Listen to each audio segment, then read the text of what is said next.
المحلة منين يا سمنودي؟ على المحلة منين؟ أرض جدودي. عملها المحلة وقال كلمته وتعادل التعادل الثامن يا جماعة. أكتر فريق بيتعادل في الدوري وملك التعادلات نادي غزل المحلة بيفرض التعادل على القلعة البيضاء ويزيد من معاناتها. بالفعل نادي غزل المحلة حط الزمالك في موقف محرج للغاية.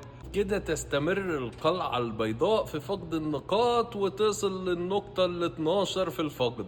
يعني نادي الزمالك فقد 12 نقطة يا جماعة من بداية الدوري، وده نزيف ومن سيء إلى أسوأ، وبداية الأزمات الحقيقية لنادي الزمالك. ونادي الزمالك بيرجع لسابق عهده. صراحة الله يكون في عون كل زملكاوي بعد ما كان بيغني ويلالي دلوقتي بيعيط ويكاكي كمان يا جماعة. والله الله يكون في عون الجماعة دي.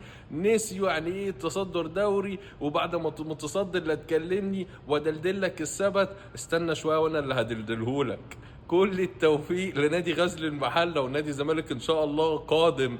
ويعني يا جماعه لا يعني انتوا لازم تشجعوا النادي شويه وتفضلوا معاه وتفضلوا بروحكم دي وتهتفوا باسم نادي الزمالك، عشان الزمالك راجع باذن الله. مش عارف سنه كام، ممكن 2030 بقى، في رؤيه 2030 2035 نشوف نادي الزمالك بيتصدر ان شاء الله.